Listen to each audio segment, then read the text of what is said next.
Ich hätte fast mein eigenes Leben übergangen. Ich war erfolgreich im Job, aber innerlich total erschöpft und leer. Bis das Leben mich komplett ausbremste und zum Stillstand zwang. Ausgestattet mit einem Krankenschein mit Langzeitgarantie.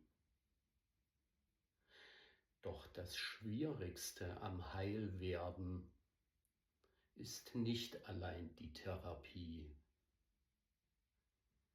Diese Geschichte erzähle ich euch gern komplett in meinem Hörbuch Halte inne.